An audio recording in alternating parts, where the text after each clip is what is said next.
mais alors Sonko tey bu Diomaye xëyee dàq ko ci gouvernement bi. oui. yan programme la war a teg ak ñi ànd ak moom ak ñi wóolu xam nga bu ñu xoolee tey dafa am waa Pastef am ñu gëm projet bi comme man comme yow comme keneen ak keneen donte bokkuñu ci parti bi peut-être ku ci mel ni man bokkul ci parti bi mais dama gëm projet bi et puis premier ministre damay échanger ak moom donc te man gëm naa li may wax tey bu Diomaye xëyee dàq ko ci gouvernement bi yow lan nga koy xelal. mais waaw moom Sonko je pense que am ñu ko wër ñoo xamante ne xar nañ loolu ci mbir moomu. mais gis nga maanaam si on fait la politique fiction. boo ko dàqoon ci gouvernement bi. mais ça veut dire que Diomaye il va se tirer un balle dans le pied parce que. je pense oui. parce que il y a trois pouvoirs exécutif, judiciaire, législatif. Législatif, oui. Les lois se prennent à l'Assemblée. Au Sénégal, l'Assemblée, c'est Pastef. Tout à fait. C'est Pastef.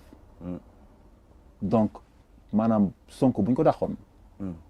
Ça veut dire qu'en même temps, Diomaye a démissionné Pastef. Parce que moom, il dit qu'il a sa carte de membre. Ah, ba léegi Pastef la bokk. Ah oui. mais coalition Diomaye bi indi coow. mais moom laa lay wax nii mooy position bi xamante ni Diomaye daf ko nekk mu nekk entre loo xam ne moom sax entre nu ko ndax mi ngi ci coalition Diomaye mais il est toujours membre de Pastef. L'appareil politique de Pastef c'est tenu par Sonko. Le pouvoir législatif c'est tenu par Pastef et c'est Sonko le président. Donc les lois ça se vote à l'Assemblée. Donc amul dara loo xamoon Diomaye mën na ko teg te gars yi teguñu motion de censure. T'as vu ce qui se passe en France? Oui, c'est vrai. Il ne pourra pas gouverner. te premier opposant mooy kon Sonko. Bien sûr. kooku Diomaye antu na ko. te Sonko day daal di devenir chef de opposition. Tout de suite. Mais tout de suite. am budget bu koy xaar. Tout de suite. Effectivement. Maintenant. ñun en tant qu'observateur extérieur. Oui. Peut-être à Pastef il y aura des pro Sonko des pro Diomaye. C'est possible. Il y a peut-être des gens qui sont affinités Pastef affinité Diomaye. Il y aurait une scission. Parce que Diomaye bu dàqee Sonko ñaanuma ko yàlla c'est pas bon pour le Sénégal. day ñëw teg keneen Sonko day génn ci gouvernement bi ñëw reprendre sa carte de membre de Pastef et venir à l'Assemblée nationale parce que il a suspendu juste son mandat de député. Oui. Donc il revient automatiquement député. yaa ngi dégg am ñu ko topp j'en suis sûr que moom bu ñu ko dàqoon am na quelques membres du gouvernement ñoo xamante ni xam nga ils sont pro Sonko ils vont le suivre am ñoo xamante ils vont rester avec Diomaye. Diomaye donc qu'est-ce qu'il va faire? Il va falloir qu'il quitte le parti, créer son propre parti politique. Est-ce qu'il pourra gouverner? Ça va être très compliqué. C'est la force de Sonko. Mais c'est pas les partisans de Pastef, ce sont les sympathisants de Pastef qui sont dans le monde entier. C'est la diaspora. Sonko ñi ñoo ko topp.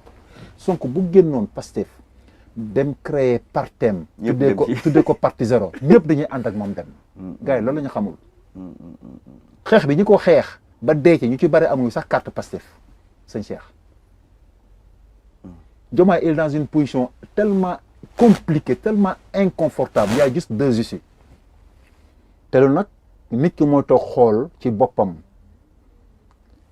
bañ a topp orgueilam bañ a topp fiertéem bañ a topp rëyaayam dellu xam moom la tax ñu fal ko ndax gis nga buy déglu yeneen ñi nga xamante ni ñoom l'histoire récente nous a montré que ni ñoom bëgguñu Diomaye yi toppatoo wuñ ko ñoo ko doon critique yi gën a bon il y a pas longtemps tey ànd ak moom de xas Sonko mooy Diomaye war na xoolaat boppam mooy ce gars-là il n'est pas bien conseillé wala boog il n'est pas fusible quoi. C'est clair sëñ Cheikh.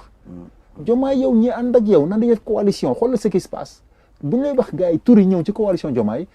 Est-ce que Diomaye il se rend compte de ce qui se passe. da ngay yéeme naan mais comment Diomaye peut accepter ça.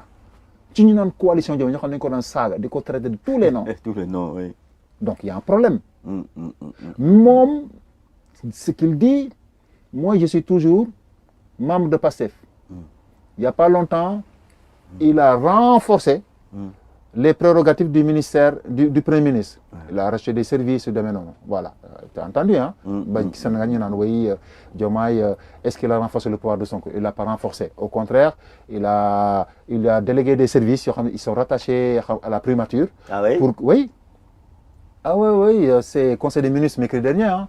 Il y a pas mal de services de contrôle, de gestion, d'audit interne. Ils sont rattachés maintenant au ministère. Donc le ministère est beaucoup plus structuré, beaucoup plus renforcé.